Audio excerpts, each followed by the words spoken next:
Welcome to this video, which is on Sunday, the 1st of January 2017. So Happy New Year to everyone watching the video.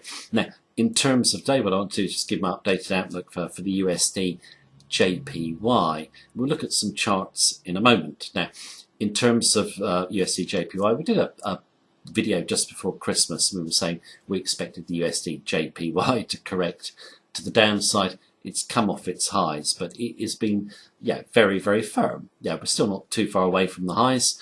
If you look at the media generally is calling for USD JPY to go to 120. Now, obviously, it could go to 120. My own view, though, is I think the odds of a break to the downside are high. And in terms of the Japanese yen, I just think the bearish fundamentals are peaking now.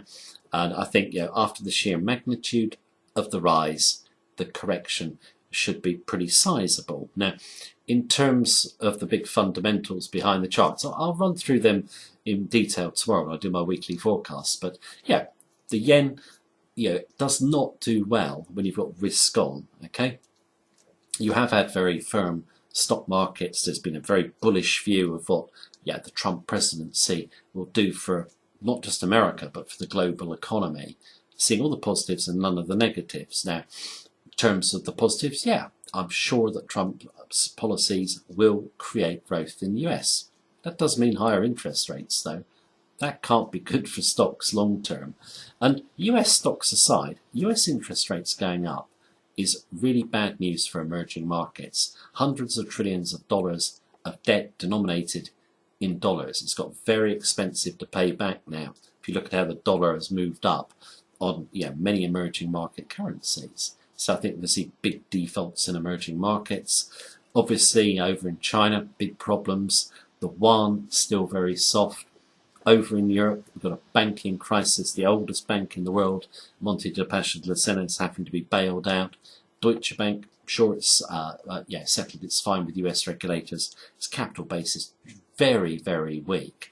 Banking crisis, emerging markets, stocks generally overvalued. I just see a correction coming. Now, stocks were obviously pretty firm in December, but we did see some weakness into the end of the year. And I want to focus on the S&P 500 chart. And just, it's always good to look at stock indexes to get clues to where the yen might be going. So what I want to do now is I want to go through some charts. I'm going to start with the S&P 500. Then we'll look at the Japanese yen and see where we might be going next week. Chart up with the S&P 500. I just want a quick look at it because the S&P is correlated with the yen. When stock markets tend to be strong, yen tends to be weak. When stock markets are weak, yen tends to be strong. So you should always keep your eye on stock indices. And I always think the S&P is the most important to look at in terms of the yen. So let's just have a quick look at this Trump rally. Now, breakout here, move nicely higher, a little bit of a retracement dip here. Then we break out on this big blue candle. Then we go higher right up to a new high. This blue candle I'm highlighting here. Then we attempt to break higher, can't do it. Basically travel sideways. Another attempt here, we can't do it. This in Dow terms is distribution.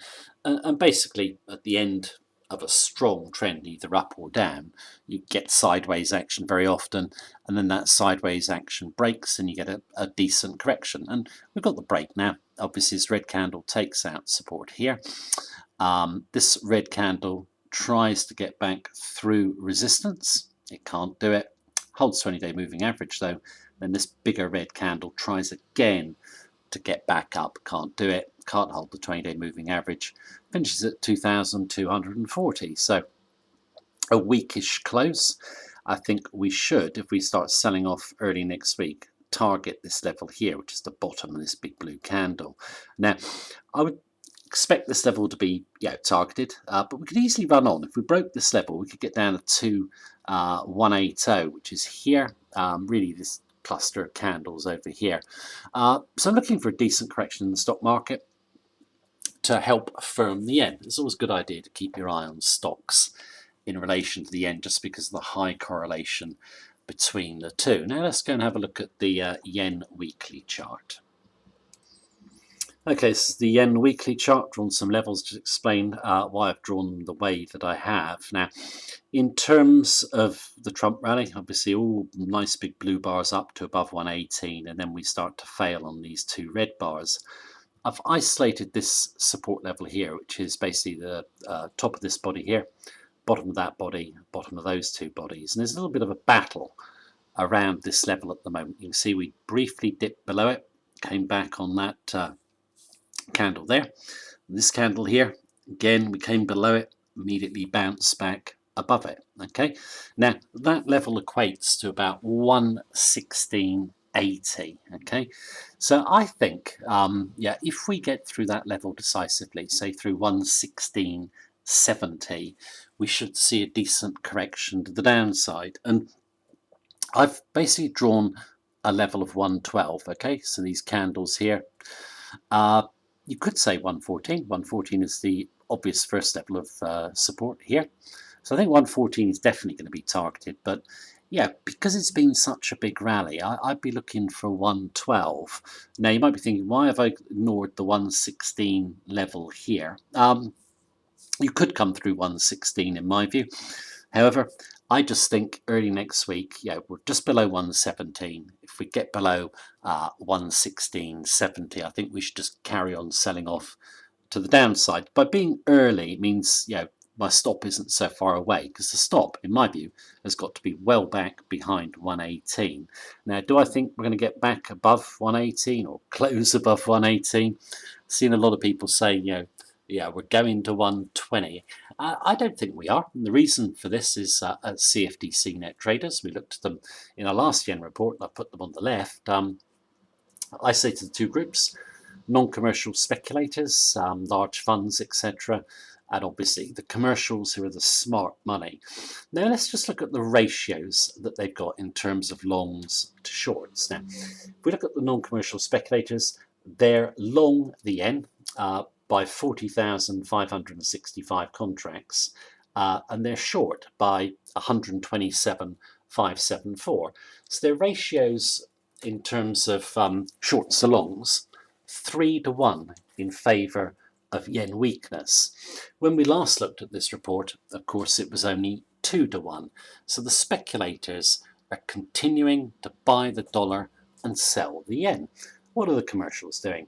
They've got 160,533 longs against 46,704 shorts. So basically, they've got a ratio of 3 to 1 in terms of being bullish of the yen, bearish of the dollar. They were 2 to 1 on the last report we looked at. That was a couple of weeks ago, obviously, and it coincides with the highs here, really. You know, the commercials have come in to hit USD JPY into the 118 level. Non-commercial speculators have come in to buy. So I just think that this trend now is getting exhausted, and we should see a decent correction. Like I said, 114 is easily on the cards in my view. I've really got the level of 112 in mind. Let's just take a quick look at the daily chart. Okay, here's the daily chart. As we can see, obviously here, since we've got above the 118 level, we started to lose momentum. The candles are getting smaller. We dropped below 117. Trying to get back through the level. Like I said, yeah, from my reading of the weekly chart, I think weakness through 116.70 is a sell. I don't want to wait to come through 116. For me, it's too far away from my stop. My reading of the fundamentals and also the CFTC net traders is telling me that, you know, should come in a little bit early, which I'm going to do. Isolated the levels as support, which we had on the weekly chart, 114 first level, but I do think we are going to run on to the 112 level. So we'll see what happens, and that is my analysis of USD JPY.